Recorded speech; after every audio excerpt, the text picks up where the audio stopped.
Bismillahirrahmanirrahim. Assalamualaikum warahmatullahi wabarakatuh. Alhamdulillah, wassalatu wassalamu ala Rasulillah wa ala alihi wa man tabi'ahum bi ihsan ila yaumil. Allahumma inna nas'aluka ilman nafi'an wa rizqan thayyiban wa amalan mutaqabbalan. Sudah ibu, senang buruk. Alhamdulillah, salatu wassalamu ala Rasulillah wa ala alihi wasallam. Baik, sore ini kita lanjut pendidikan anak.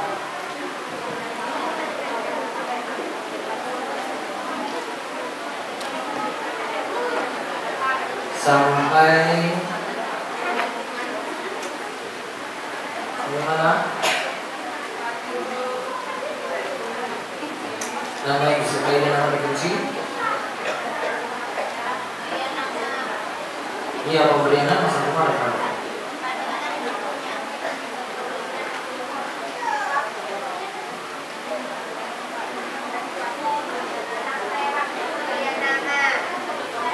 Tempat cuci dong.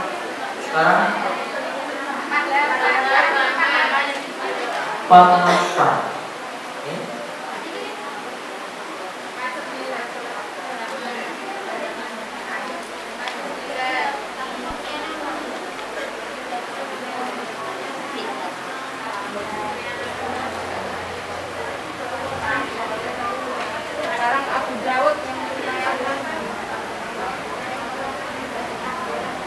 Sampai mana?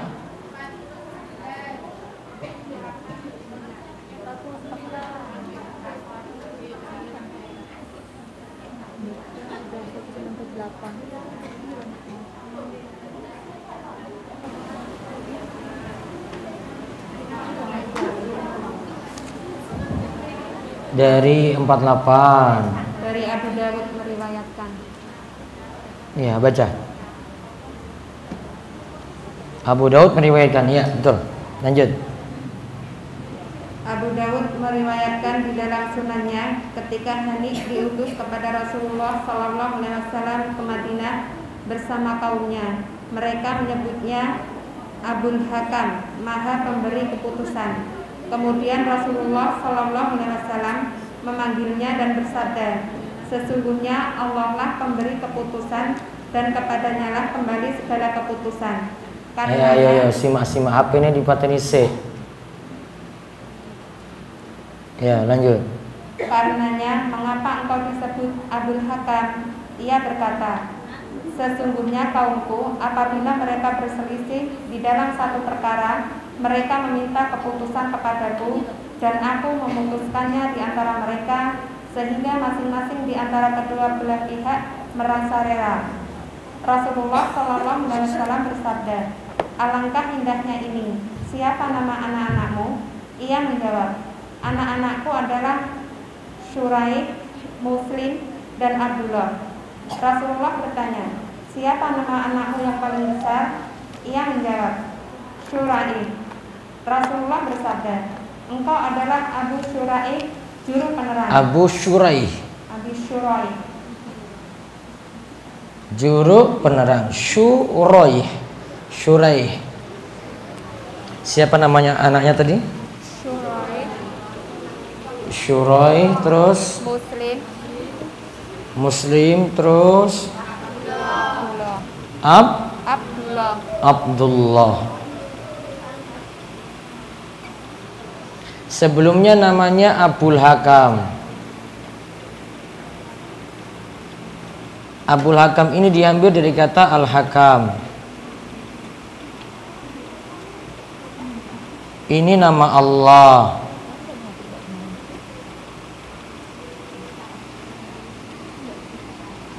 Artinya Maha Pemberi Keputusan.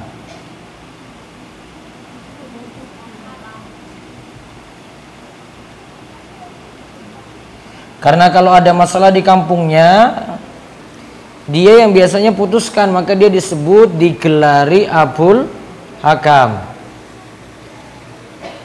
Namun Rasulullah SAW suruh ganti nama. Ganti namanya bukan pakai Abu Hakam lagi Abul Hakam, namun Abu plus nama anak.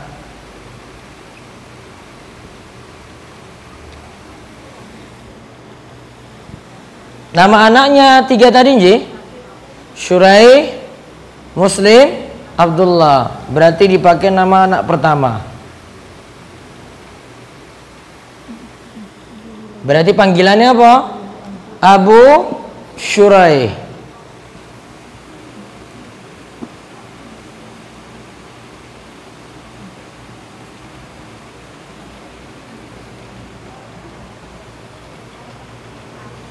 Berarti kalau nama anaknya pertama Sugeng, 2 Slamet, 3 Riyadi. Nah, berarti nanti namanya Abu Sugeng. Nah, sudah pakai nama anak pertama. Berarti kesimpulannya ini kalau beri nama dengan Abu, ini namanya nama kunyah.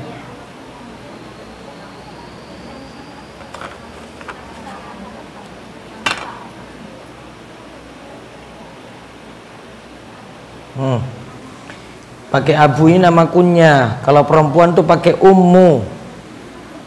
Abulan Ummu. Nah, nanti kalau nama kunyah ini pakai nama anak pertama. Itu anaknya Sugeng, Slamet, Riyadi, maka dipanggil Abu Sugeng. Itu.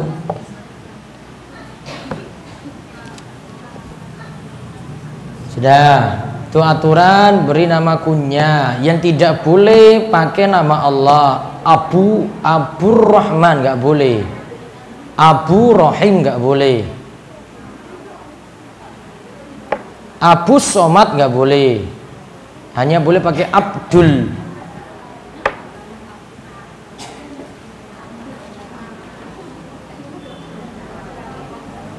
Anaknya Rumaisa, Ruwaifi, Ruqayyah. Berarti dipanggil Abu Rumaisa. Itu.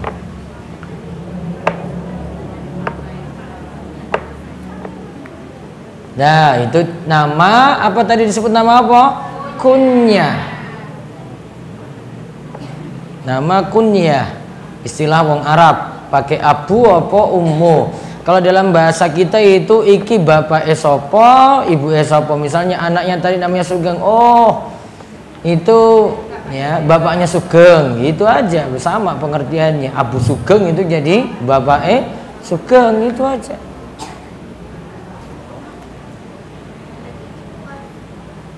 Biasanya diingat itu nama anaknya daripada orang tuanya, maka tinggal dipanggil nama anaknya, tinggal ditambah Abu apa Ummu. Terus baca lagi, diriwayatkan oleh Muslim. Diriwayatkan oleh Muslim di dalam sahihnya, Abu Hurairah radhiyallahu anhu meriwayatkan bahwa Rasulullah SAW bersabda, orang yang paling dibenci oleh Allah dan yang paling buruk di sisi Allah pada hari kiamat adalah orang yang diberi nama Malikal Amlak, raja diraja, karena tidak ada raja selain Allah. Nah, lihat satu lagi, ini nama nggak boleh. Niki sampun.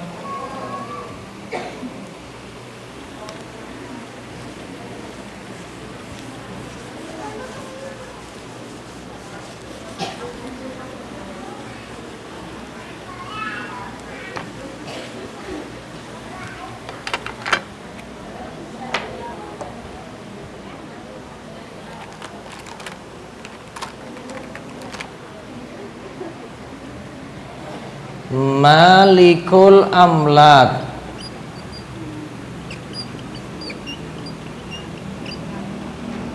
Malikul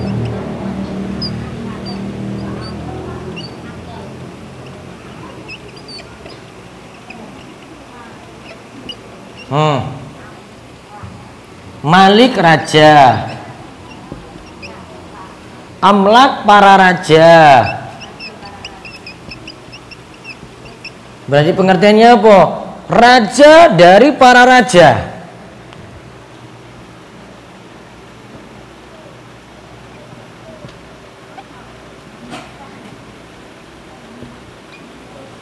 Nah, kalau ini jadi nama manusia nggak boleh.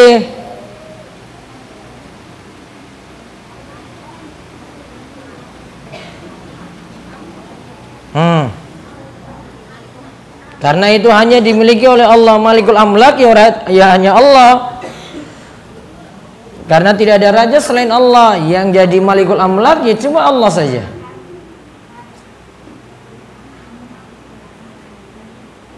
Ya, berikutnya lagi dibaca, diperintahkan juga.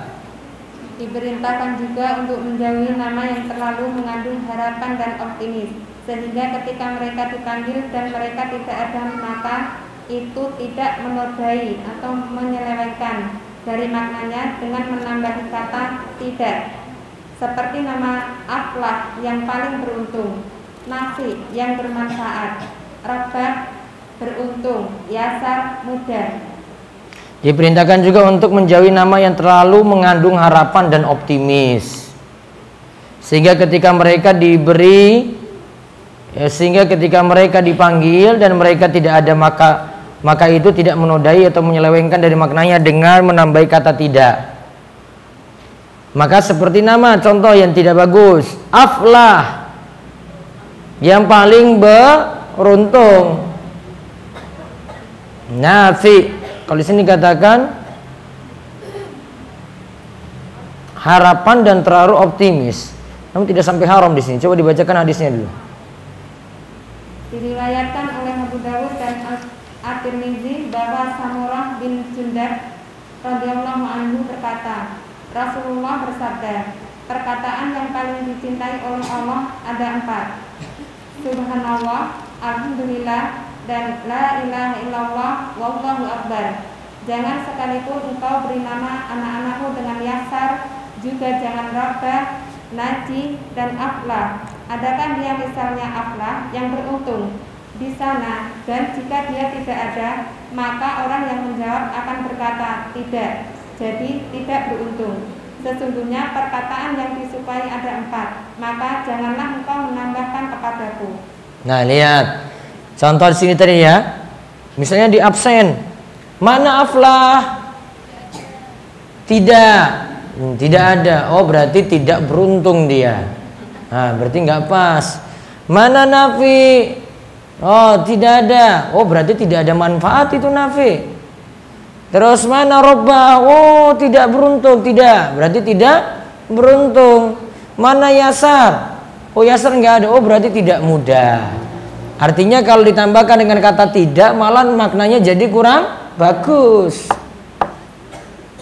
Itu lagi contohnya. Terus Ibnu Majah meriwayatkan.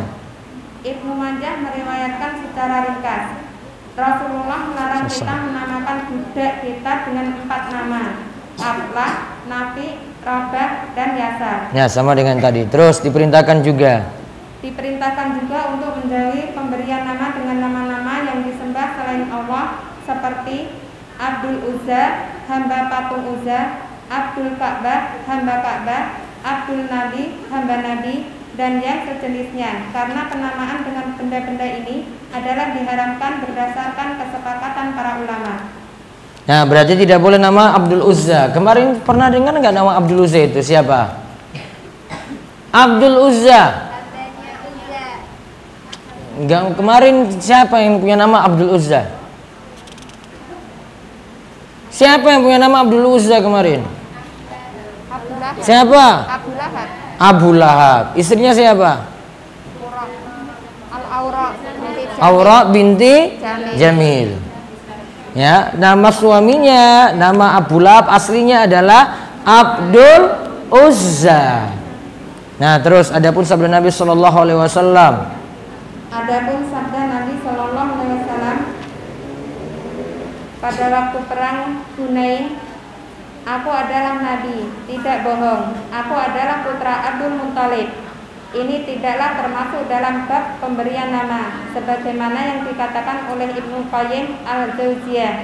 Akan tetapi ini adalah termasuk dalam bab pemberitahuan memberitahukan nama yang dikenal untuk dirinya namun tidak untuk yang lain.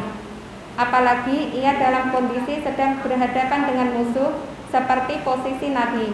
Maka pemberitahuan nama dengan maksud memperkenalkan nama tidaklah termasuk yang diharamkan.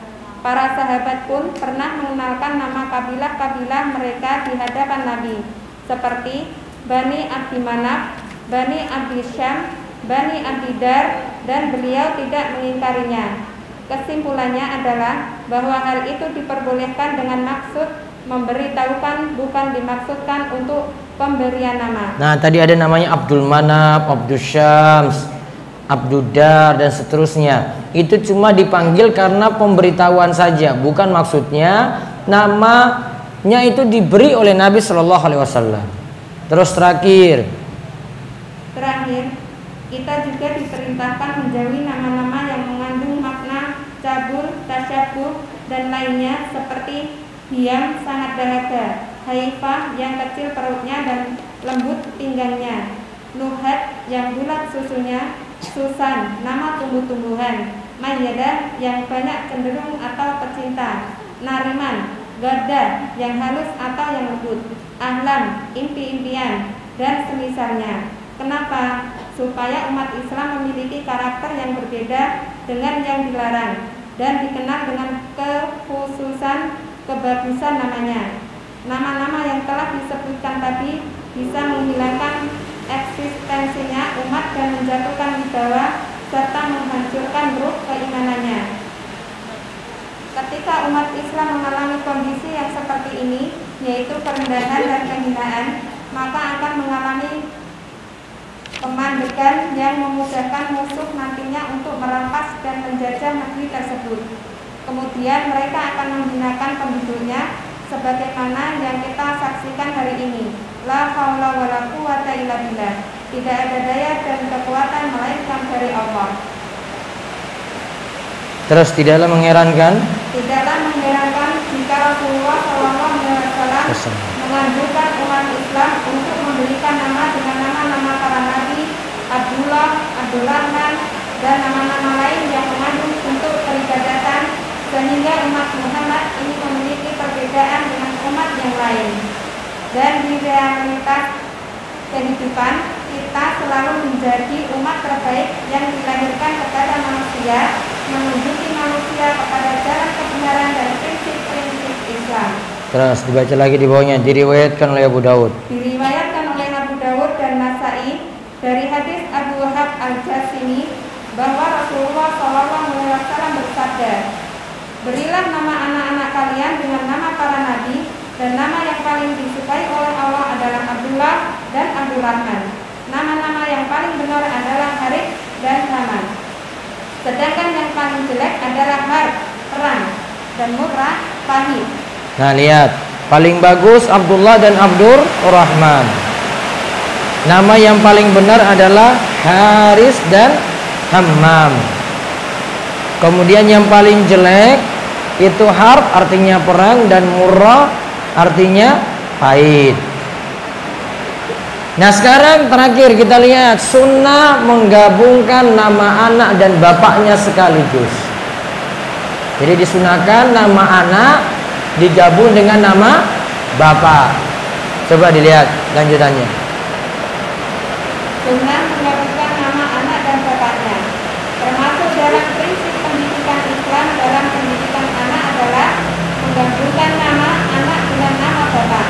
Penggabungan nama ini memiliki pengaruh kejiwaan yang besar dan manfaat pendidikan yang agung, yaitu sebagai berikut: menumbuhkan rasa kemuliaan dan penghormatan pada jiwa anak, sebagaimana ungkapan dalam syair, "Kugabungkan namanya dengan nama bapaknya ketika aku memanggilnya untuk menghormatinya.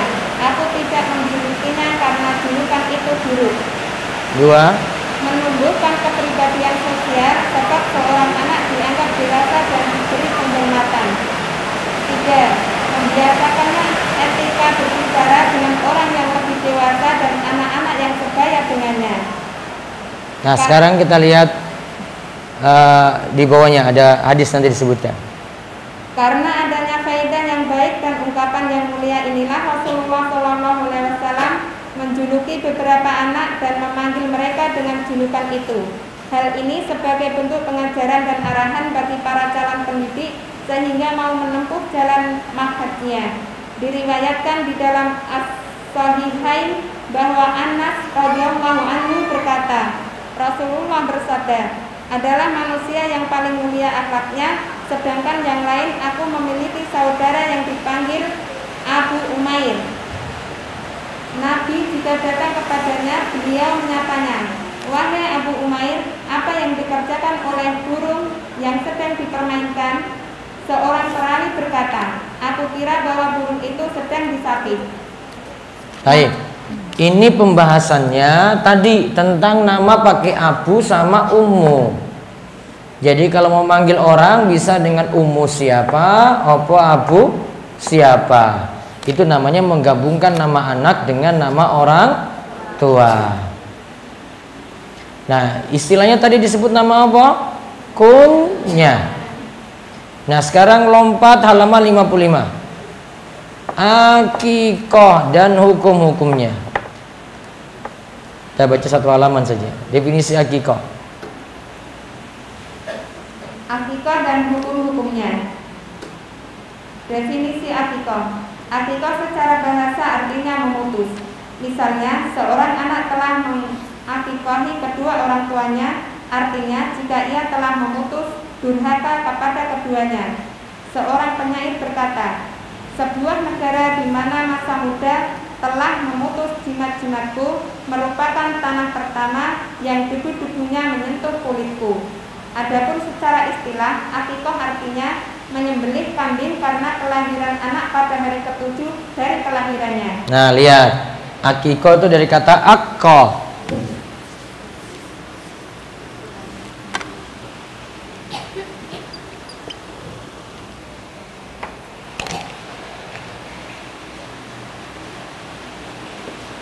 Akikoh dari kata akkoh,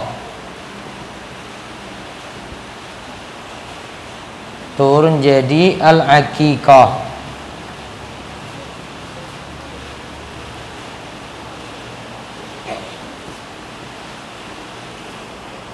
Akkoh artinya memutus.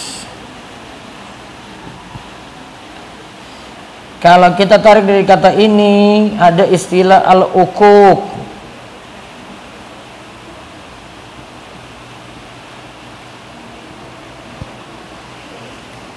Artinya durhaka. Maka durhaka pada orang tua itu namanya uququl walidain.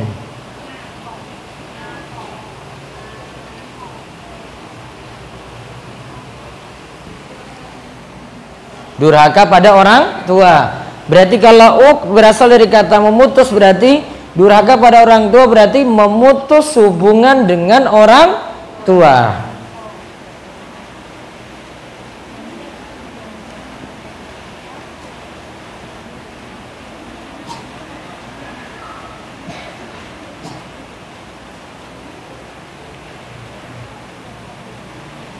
Walaupun orang tua buat masalah apapun dia nggak mau ngobrol, diamkan, cuek pada orang tua sendiri. Nah, ini uquq namanya, uququl walidain. Hukumnya apa?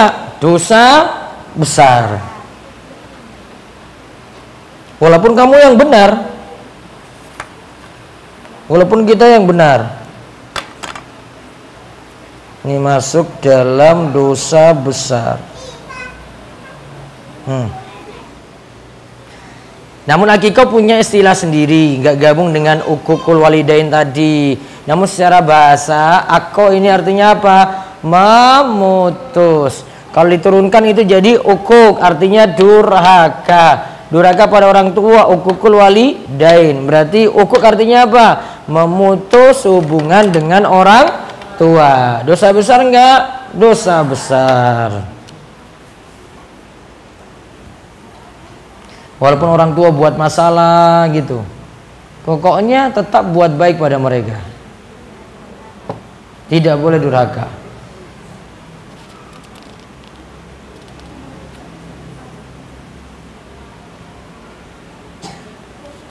Itu dari kata akikoh ya. Terus dalil masyru'iyyah akikoh. Dalil masyru'iyyah akikoh. Hadis-hadis yang menerangkan dan menekankan sunnahnya akikoh sangat banyak, dan kami sebutkan beberapa darinya. Nah, di garis bawahi menekankan sunnahnya akikoh, berarti hukum akikoh sunnah, boten wajib. Nanti ditinggal dilihat saking kemampuan. Terus diriwayatkan oleh Al-Bukhari di dalam sahihnya dari hadis Salman bin Amr Ad-Dabi, Rasulullah Shallallahu Alaihi Wasallam bersabda, bersama anak itu tiada akikoh, maka tumpahkanlah darah baginya dengan menyembelih domba dan jauhkanlah penyakit darinya. Nah, terus lanjutannya di sebelah diriwayatkan oleh Ashabus Sunan dari hadis Samurah, Rasulullah Shallallahu Alaihi Wasallam bersabda, setiap anak itu digadaikan dengan akikohnya, ia disembelihkan binatang pada hari ketujuh dari kelahirannya, diberi nama pada hari ketujuh itu pula, dan dicukur kepalanya. Nah, nanti bahasan ini kita bahas selanjutnya insyaallah. Lihat dulu, sekali lagi diulang ya. Akikoh dari kata apa? Akko, artinya apa? Memutus. Turunlah kata al-akikotu. Nah, ini kalau kata akko itu turunkan jadi ukuk. Ya, artinya durhaka. Kalau gabungkan dengan orang tua berarti ukukul walidain. Berarti artinya apa? Durhaka pada orang tua. Artinya apa? Memutus hubungan dengan orang tua. Ingat kalimat tersebut. Kalau buat baik pada orang tua namanya birrul walidain. Birrul walidain itu berbakti atau berbuat baik pada orang tua. Wallahu alam bisawab. Sampai di situ pembahasan kita untuk hari ini. Ada pertanyaan?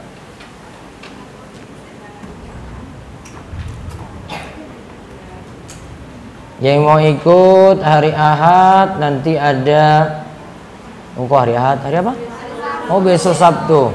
Besok pagi kumpulnya jam 6:30 di DS. Ada piknik ke Pantai Depok. Monggo, yang ikut hari Jumat, yang nggak ikut hari Ahad nggak apa-apa, bisa ikut. Nanti daftar. Daftar ke siapa kemarin? Mana Mbak Nuri? Nah, daftar ke Mbak Nuri. Biar dipastikan jumlah kendaraan. Yang sudah daftar wajib datang. Nanti dikasih sarapan pagi sama makan siang di sana. Boleh bawa anak. Nanti daftarkan anaknya ke Pantai Depok. Sampun Ji? Nanti ditunggu jam 6:30 ya untuk segera berangkat ke Pantai Depok insya Allah.